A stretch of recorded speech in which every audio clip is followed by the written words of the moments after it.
Welcome back to Balabas Gist. My people, it don't finally happen. Oh, they say that some of the Northern leader don't come outside. Come talk say as it start like that now, be like say this country where they call Nigeria was not created for the favor of the Nigeria people. They say the country where they call Nigeria, they not create a main benefit Nigeria people. I go play the video, may you watch. You get a lot of story where I go play for now here today. Just stay tuned and watch this video. The British really wanted Nigeria to be a very successful country. We were dreaming very big, but the structures with which we were dreaming were already in trouble. Things started falling apart when Nigerian governments began that process of eliminating other Nigerians from the process of governance, ensuring that what belonged to particular groups of people we are denying them, the active destruction of the advantages certain people possessed just in order to exercise power without having any practical goals in mind began.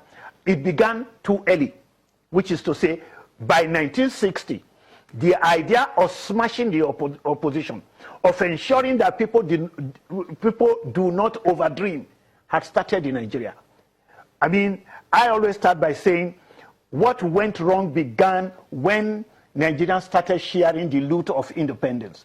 And it was agreed by the ruling coalitions that some region would have to be excluded and some region must take over as many jobs as possible, and then all the developmental directions were simply seized by the leading party. Once you did that, Nigeria simply became an environment in which the struggle for sharing was more important than the production of value. My people, una don see am.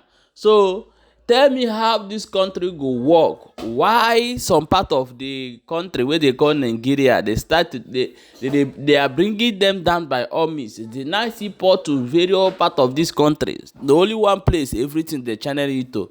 So as they share the power, so the country can never move forward. If you like, they deceive yourself. Even though you are a governor today, you are a president today, bear it in mind that everything you are working will remain there. As general country to work, it will not work. Oh, it will not work until they change this mindset. But I don't think they are ready to lose this power or to allow the Igbos to have this power, because they know that once the Igbos grab the power, they will transform Nigeria to something else, and those areas where they are eating, they are benefiting from, must be blocked. So that's so the thing be. Let me play this video continuation. Just stay tuned and watch the videos. We have a lot of story to share here today. The case of Alberto Fujimori of Peru, I can see the current president moving in that direction. Alberto Fujimori ruled Peru from 1990 to 2000.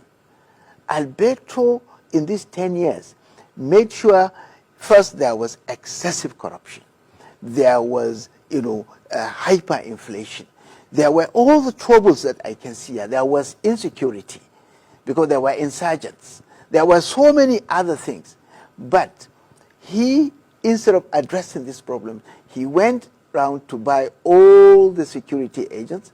He bought off the judiciary. He bought off the media. He bought off everybody that he thought could create problem for him. And he became the state. Yeah, but then that didn't work. By the time he finished, there was a case of one corruption that leaked out from a media that they thought was not even worth buying. And that was the last straw that broke the camel's back.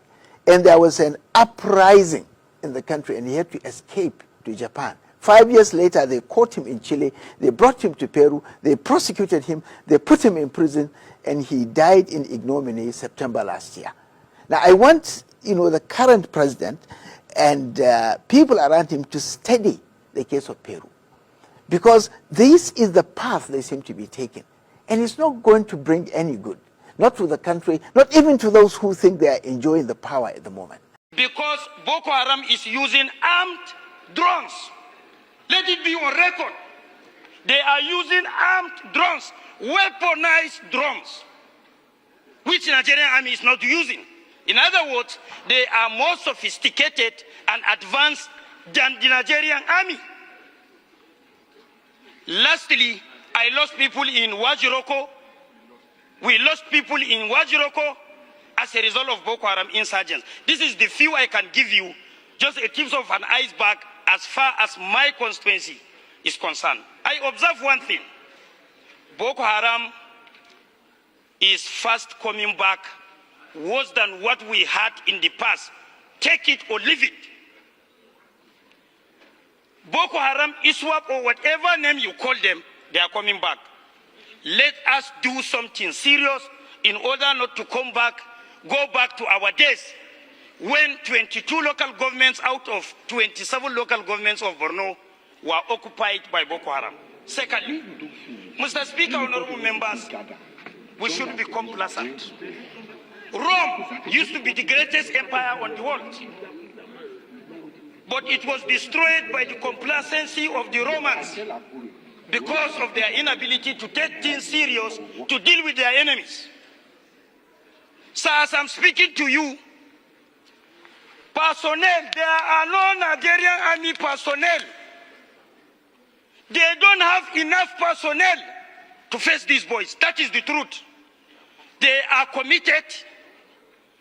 They are very strong in their own stand, but unfortunately they don't have enough personnel and equipment to face the Boko Haram. I have seen it.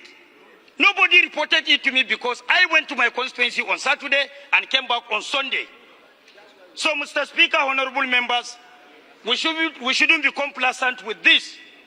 I align with Honorable Gaddi by saying that we should do our own needful by doing the proper oversight of money expended, because between 2015 to 2019, Nigerian government spent 19-point-something trillion naira on security issues. I have the record with me.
So, my people, welcome back. This is the Boko Haram this man is talking about. And these people are in the middle of desert, where it will be easier for military to use their Jetta or whatever to strike, but they cannot do it. But they will go to Osu, they will go to the place called Maele, Amazano, Umaka, Olo.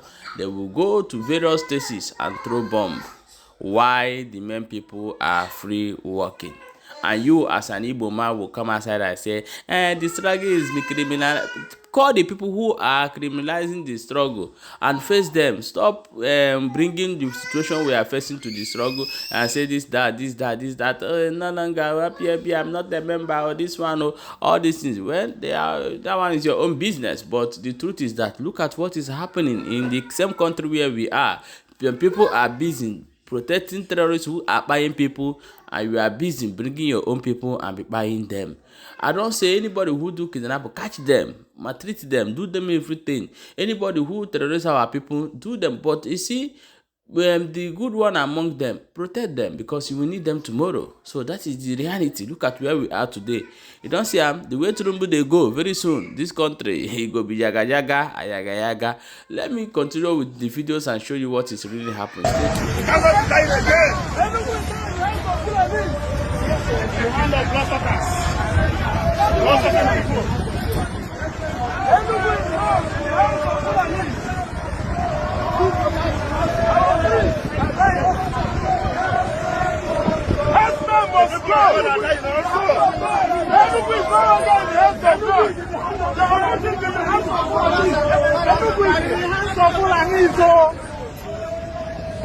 This na the moment where the reverend fathers wey dey for Enugu don come outside come tell say enough is enough. Say the way Fulani dey buy them and buy other people, e don too much. My people, na here we see am today. Abeg make una share the video and drop your own opinion for inside comment section.